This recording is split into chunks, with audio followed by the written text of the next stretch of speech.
Hello and welcome to the channel. I'm Will, and for the past couple of years I've been sharing my love of vintage PCs right here on PC Retro Tech.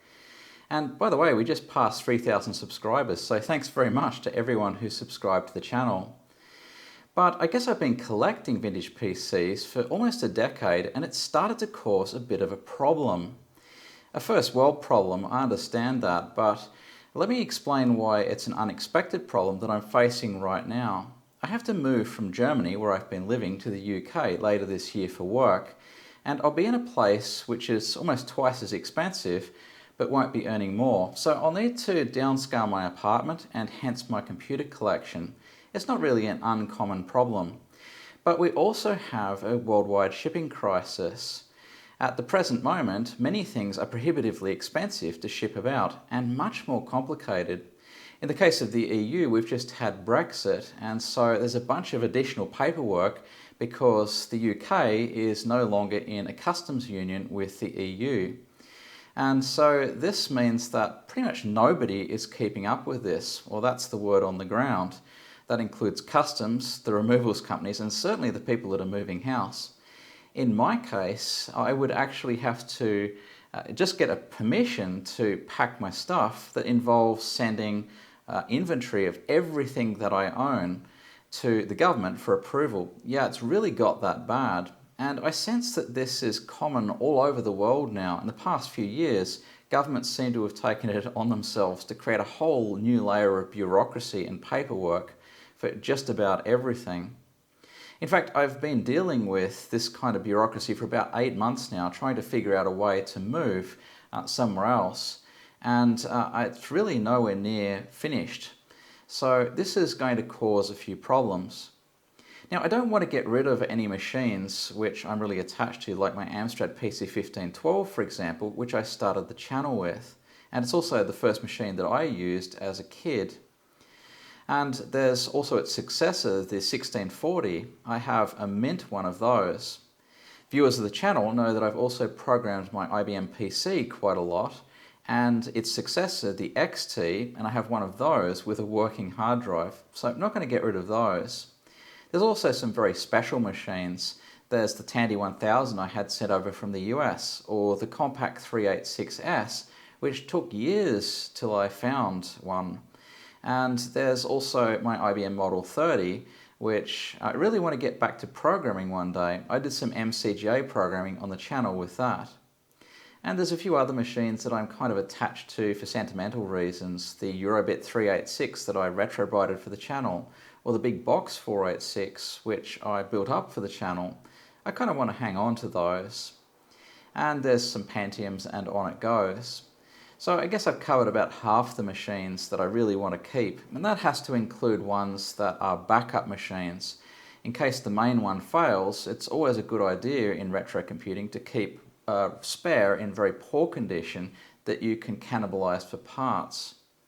Now, if that were the only problem, I wouldn't make a video about it, but it turns out that I also have a large collection of parts. There's a big stack of 486 boards, for example, from the Socket 3 videos that I did on the channel over a period of years. And I have way too many AGP video cards. I guess I collected a bunch of them when people were throwing out boxes of them, and I guess a whole lot of them got rescued from e-waste or something. And I've also purchased a bunch of machines that I have in my cellar that I was going to show on the channel one day. And this is what the current video is about. I'm going to show those to you today before I get rid of them.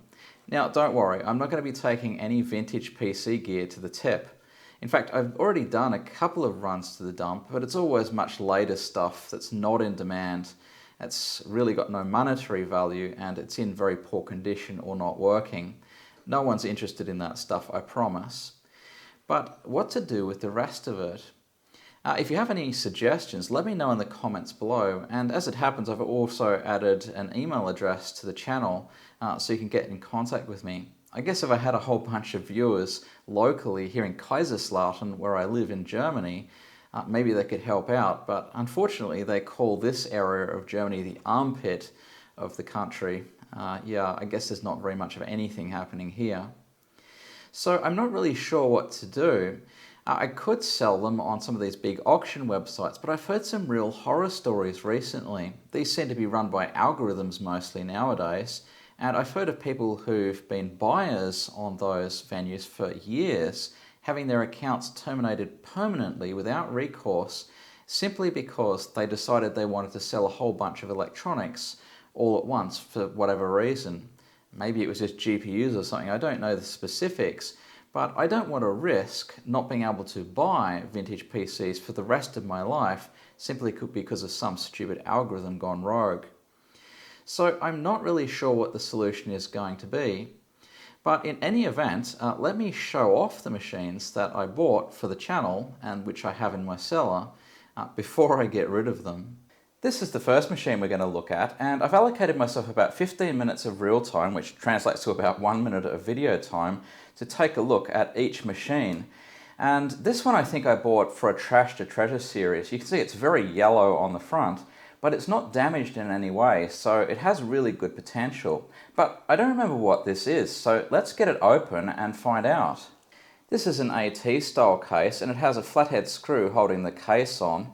It looks like there's a network card, there's a BNC connector here, and there's a little mouse symbol, so I assume that's a PS2 mouse port.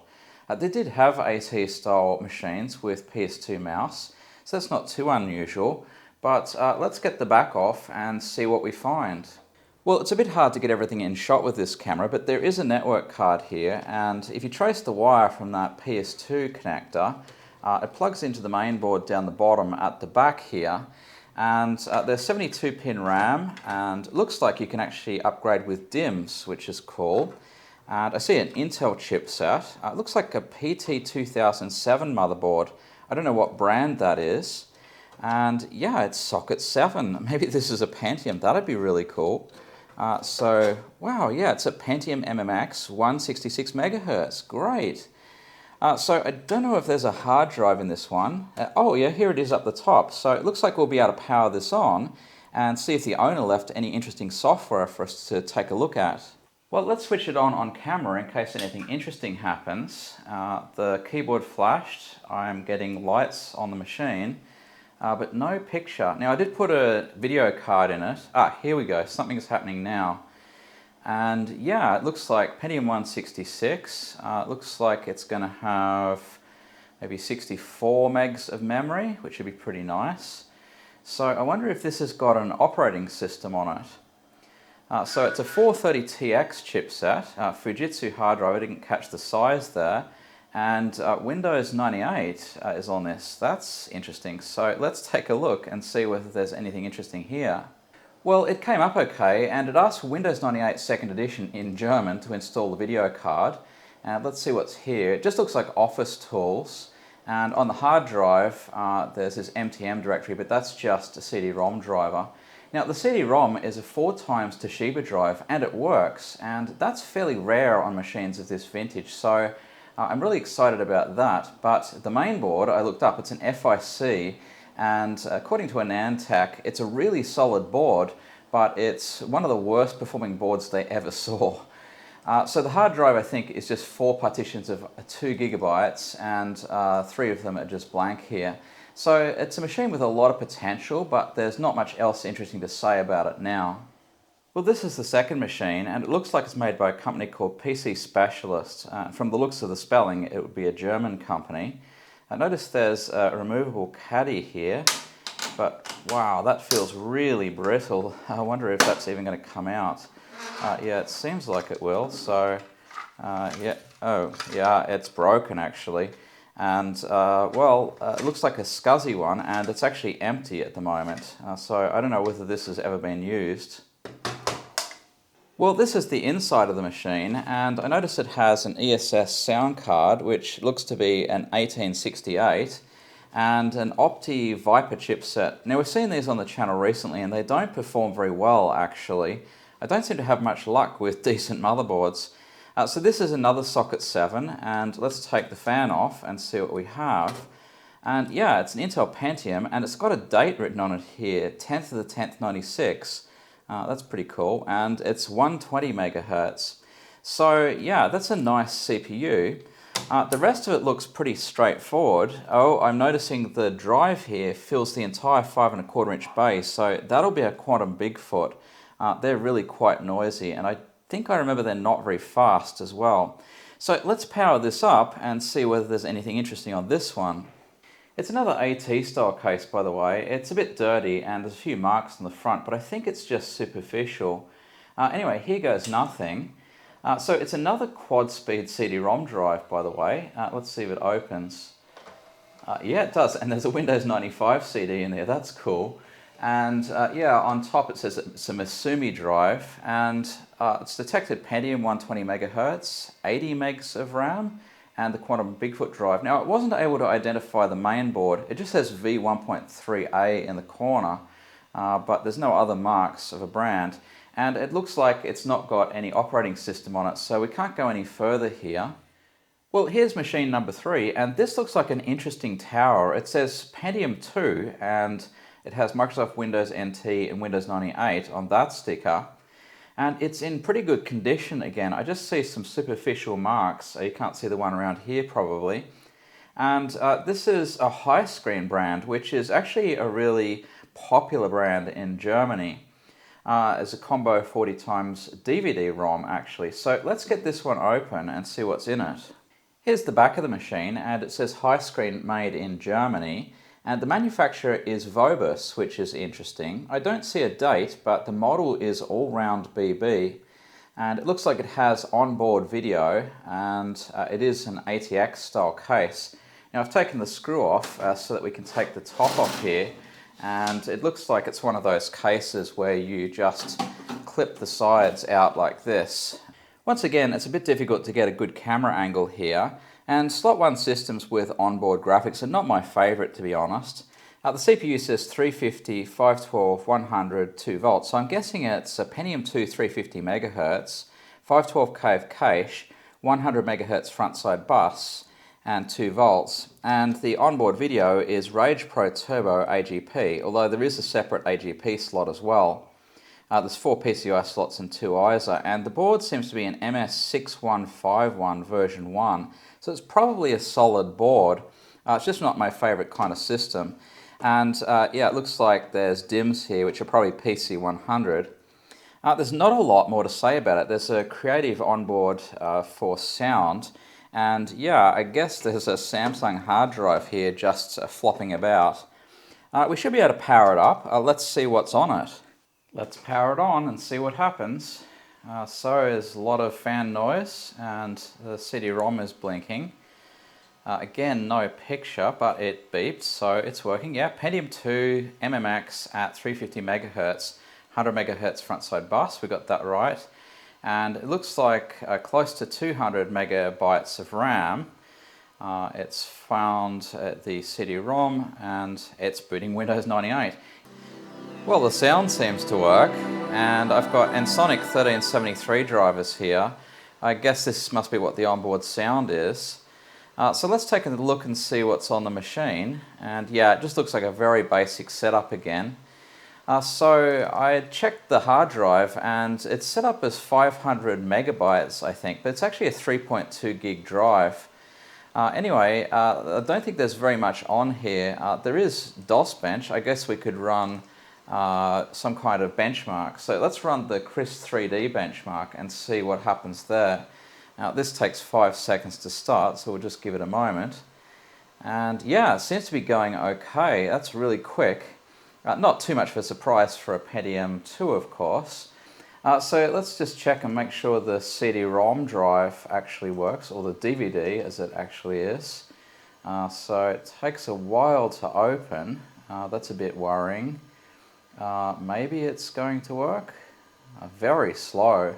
Wow, that's incredibly slow. It didn't open actually. So maybe it's not working. Yeah, I can hear something jamming there. Let's see if we can get that open. So it looks like that drive might need replacing. I've got a pin here which I can force it open with. Maybe now that'll unjam it. Yeah, that's unjammed it. Alright, well let's see if it works. Sometimes these drives just seem to get stiff with age. It probably needs a little bit of maintenance and some grease in it, I would say. Let's take a look and see whether it reads the drive. And it seems to take quite a while to recognize the disk in there, but it does seem to be doing something. And here we go. So DOS games, let's have a look at Doom 95 and see if that'll work on this machine. So of course we'd expect this to run. This is Windows 98 and a Pentium 2, so this should go really well. And yeah, I can hear the sound.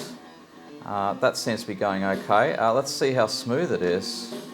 And yeah, that's going really well actually. Of course you'd expect that with a Pentium 2, but yeah, everything's going great. So that's the Pentium 2 machine. Well, this is the next machine from my cellar, and as you can see it's really yellow, so I guess this was another one I was going to restore. And it's actually empty. I guess I bought it just as a case, and I think I remember why I got this. It kind of resembles a machine that a friend of mine owned as a kid, and I found another one later on that was much more similar, so I kind of just abandoned this one and put it in my cellar. It's got this green logo on here, and I don't know whether it's supposed to spell something out. It looks like it could say LUICNI or something like that.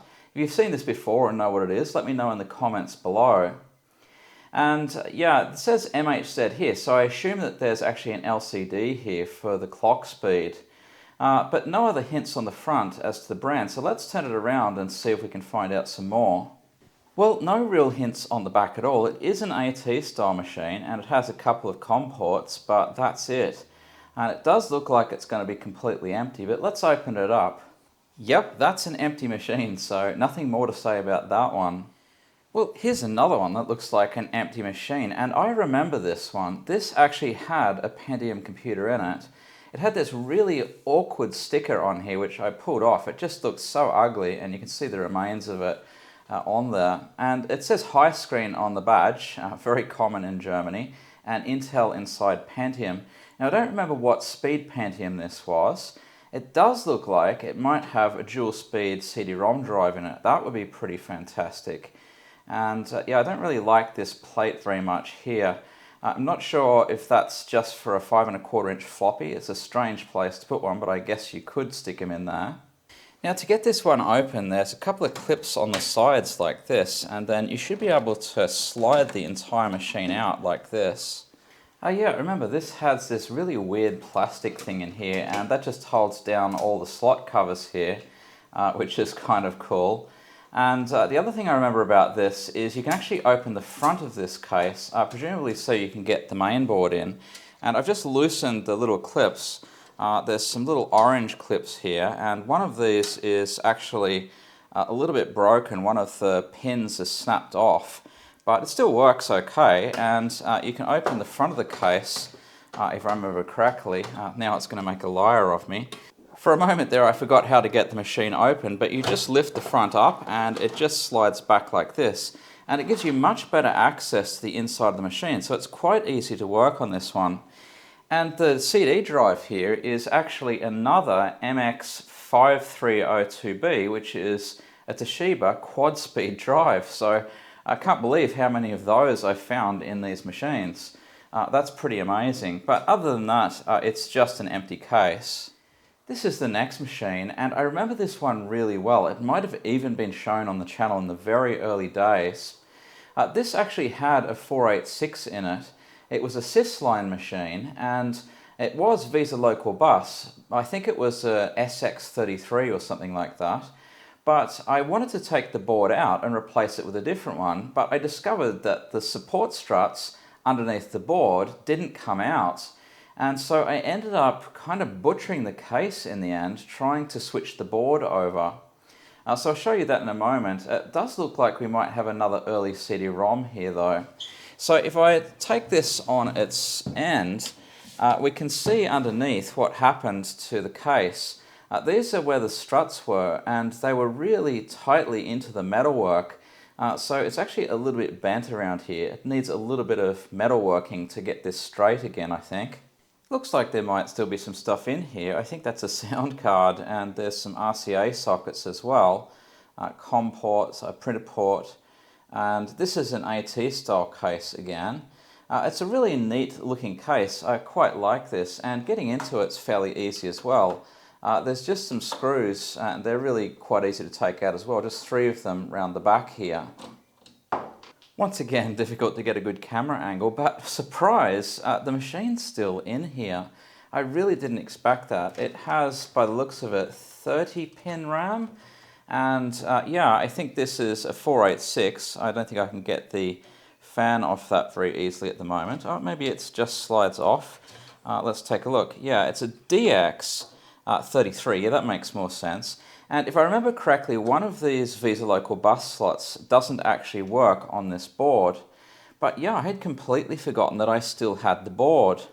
Oh yeah, so this board was actually for a CD-ROM. So it's one of these ones that requires an actual board to run the drive. So that probably is a 2x drive. I wouldn't be surprised. I'm going to look at that in a moment. And I discovered the sound card, which is behind here, is an advanced logic sound card, so nothing very exciting. There is a serial and parallel card here, of course. Oh my gosh, that CD-ROM drive is a Mitsumi CRMC FX001, which is a single speed drive. I don't think I've seen one of those in the flesh. I wonder if it works. I'm going to power the machine up and we'll see if this thing actually comes on. I have no idea what was in this when I bought it, but I put a Cirrus Logic Visa Local Bus video card in there. So yeah, there's some beeping going on there. I don't know what's happening here. It seems like I just had the video card seated incorrectly. It does actually work. The CD-ROM actually does work. It's incredibly slow, as you might expect for a single speed drive, but what a find. There's not very much on this machine either. It looks like just a straight installation of Windows 95. I was really amazed that that CD-ROM drive works. And interestingly enough, on the power supply it says DX266, so I guess that was what was in here originally. And I switched the board out, perhaps, and changed over the CPU to a DX33. I don't remember why, but that's what it is now. I haven't set up the driver for the graphics card, but I'm sure that works just fine. So yeah, really cool machine actually. Well, I think I'm going to have to leave it there for now. There's lots more machines in my cellar, but as you can probably imagine, it takes a lot longer to fiddle with these things than it seems. And it's also made a reasonably long video already, so I'll stop here and we'll have a second part and look at the remaining machines. And I actually have some much more recent ones.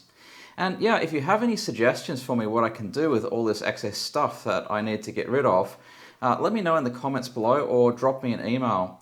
Thanks very much for watching, and we'll see you in the next video. Bye!